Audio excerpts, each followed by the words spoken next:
রোশনাইয়ের কাছে এসে নিজের মনের কথা বলল আরণ্যক। সম্পূর্ণ জানতে ভিডিওটিতে একটি লাইক করে দেখতে থাকো।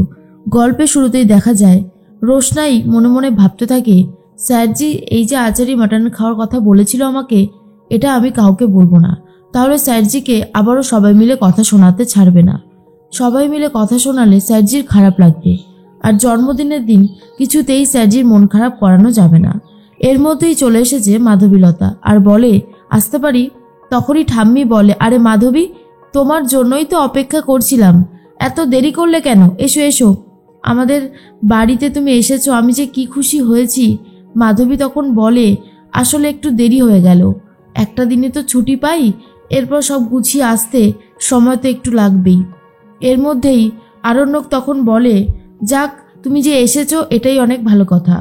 আরণ্যকের হাতে উপহারগুলো তুলে দেয় আর বলে, তুমি খুব ভালো থাকো, সারাটা জীবন এভাবেই হাসি খুশিতে থাকো।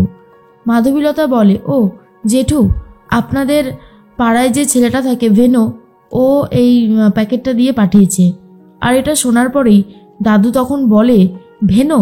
ভেনোটা আবার কে? এরপরে মাধবীলতা বলে, কিন্তু উনি যে ওনার নাম বলল ভেনো, আর বলল এই নামেই নাকি সবাই ওনাকে চেনে। ঠাম্মি তখন বলে, কে যে ভেনো সেটাই তো বুঝতে পারছি না, এই নামে তো আমরা কাউকে সত্যিই চিনি না। মাধবীলতা বলে, তাহলে কি সে আমার সাথে ইয়ার্কি করলো? কি মুশকিল বলুন তো, আমি আসছিলাম, আমার সাথে দেখাও হলো, আর বলল এই প্যাকেটটা দিয়ে দিতে। এর মধ্যেই তখন বড়মা বলে, আমার মনে হয় ও ছোটুর কথা বলছে, কারণ এই ব্যাগটা নিয়ে ছোটুই তো রাবড়ি আনতে গিয়েছিল, আমার তো এখন এটাই মনে হচ্ছে।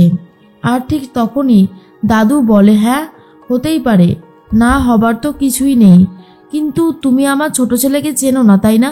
কতবার বলেছি জানো যে তোমার স্কুলে যেতে, বই বিক্রি করতে, কিন্তু ও যেতেই চায় না, আর বলে নিজেদের মধ্যে এরকম করাটা ঠিক হবে না।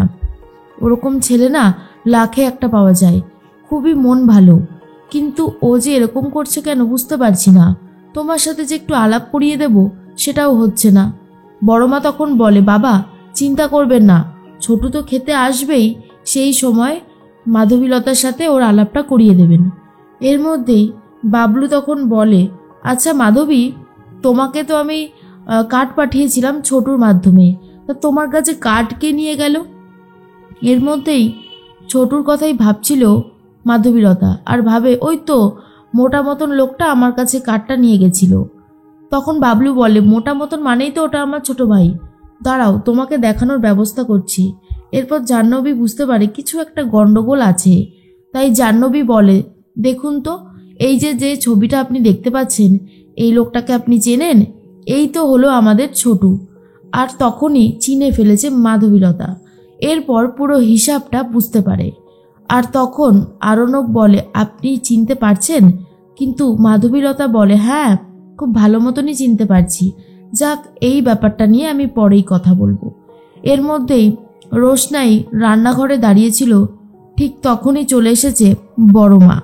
বড়মা বলে, রোশনাই তুমি কিছু খেয়ে নাও।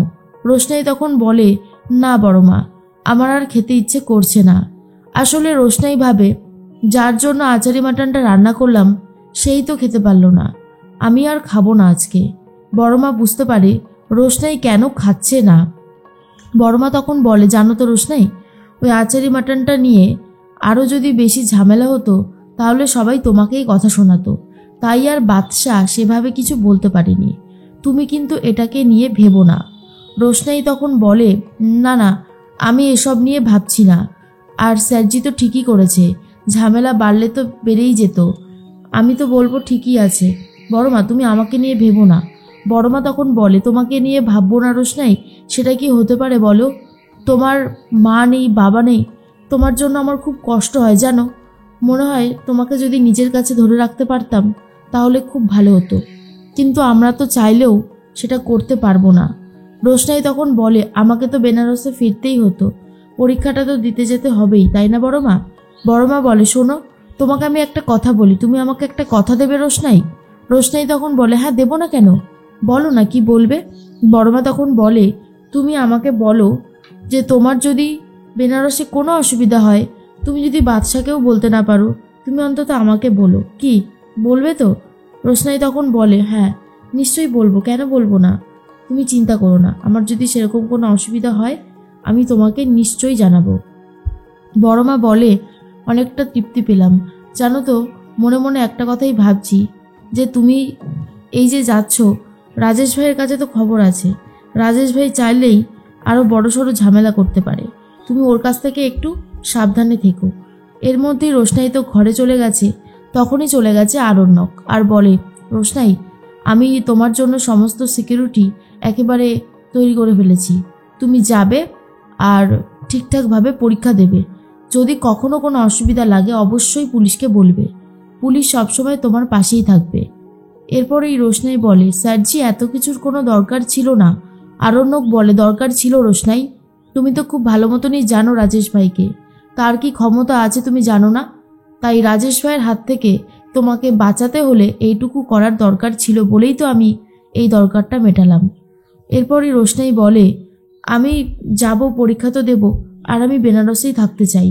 আরণ্যক বলে, হ্যাঁ তোমার যেখানে ইচ্ছা তুমি সেখানেই থাকবে, সেটা কোনো অসুবিধা নেই, কিন্তু সিকিউরিটিটা রাখাটা খুব দরকার ছিল, কারণ ওখানে রাজেশ ভাইয়ের পাওয়ার কিন্তু অনেক বেশি। এখানে রাজেশ ভাই কিছু করতে পারেনি মানে ওখানেও যে করতে পারবে না তেমনটা কিন্তু নয়। এর মধ্যেই আরণ্যক বলে, ও আরেকটা কথা, তুমি এক কাজ করো, তুমি আমার জন্য খাবারটা নিয়ে এসো।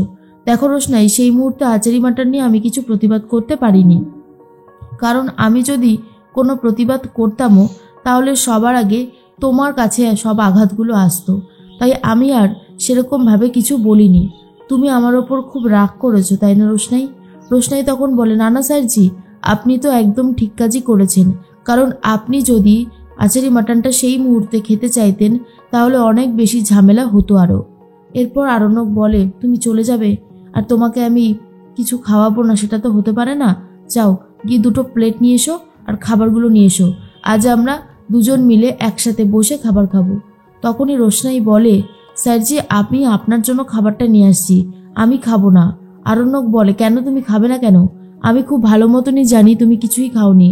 তুমি কি আমাকে এতটা খারাপ ভাবো? না না, আমি তো একটা কথা কিছুতেই বুঝতে পারছি না, তুমি আমাকে এতটা খারাপ ভাবো কেন রোশনাই? রোশনাই তখন বলে, স্যারজি আপনি ভুল করছেন, আমি ঠিক আছে, আমি দুটো প্লেট নিয়ে আসছি। আরণ্যক বলে, যাও নিয়ে এসো, আজকে আর আমি কোথাও যাব না, সারা রাত বসে খাবো আর তোমার সাথে অনেক বেশি গল্প করব। তোমার ওই আচারি মাটনটা আমি খুব মিস করছিলাম জানো, খেতে বসেও ভাবছিলাম, ইস আচারি মাটনটা কোথায় গেল। এরপরে রোশনাই বলে, ঠিক আছে আপনি ঘরে যান, আমি নিয়ে আসছি, কিন্তু স্যারজি যদি কেউ দেখে ফেলে। আরণ্যক বলে, সবাই এখন টায়ার্ড, কেউ দেখবে না, তুমি খাবারটা নিয়ে এসো। আর রোশনাইও খাবার আনতে চলে যায়।